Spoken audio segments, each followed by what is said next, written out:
Le livre commence avec un premier chapitre époustouflant, le 2 novembre 1918. Donc bien sûr, nous sommes dans les tranchées.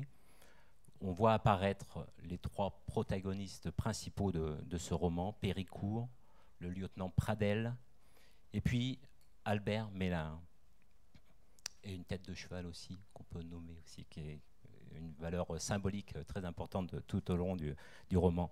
Et ce premier chapitre, vraiment à vous couper le souffle, se termine par cette phrase très très intrigante: Albert Mélard, soldat, vient de mourir. Alors bien sûr, on pense qu'on va avoir affaire à un énième roman sur la guerre de 14-18, avec le procédé du flashback, et puis pas du tout. Quelques 550 pages plus loin, on termine ce roman par un autre chapitre tout aussi grandiose, tout aussi à vous couper le souffle. Et là, nous sommes en 1910.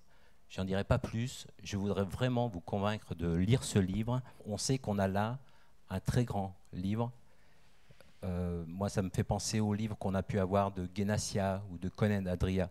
C'est de cette trempe-là. Et quand on est lecteur, donc il y a déjà le plaisir personnel de la lecture, mais en plus le plaisir du libraire. C'est-à-dire qu'on sait qu'on tient là, entre les mains, un livre qu'on va pouvoir transmettre au plus grand nombre. Et ça, c'est fabuleux. Et je pense que beaucoup plus qu'un best-seller, ce livre est un long-seller. On va vraiment se faire plaisir à le transmettre à un public très très très large.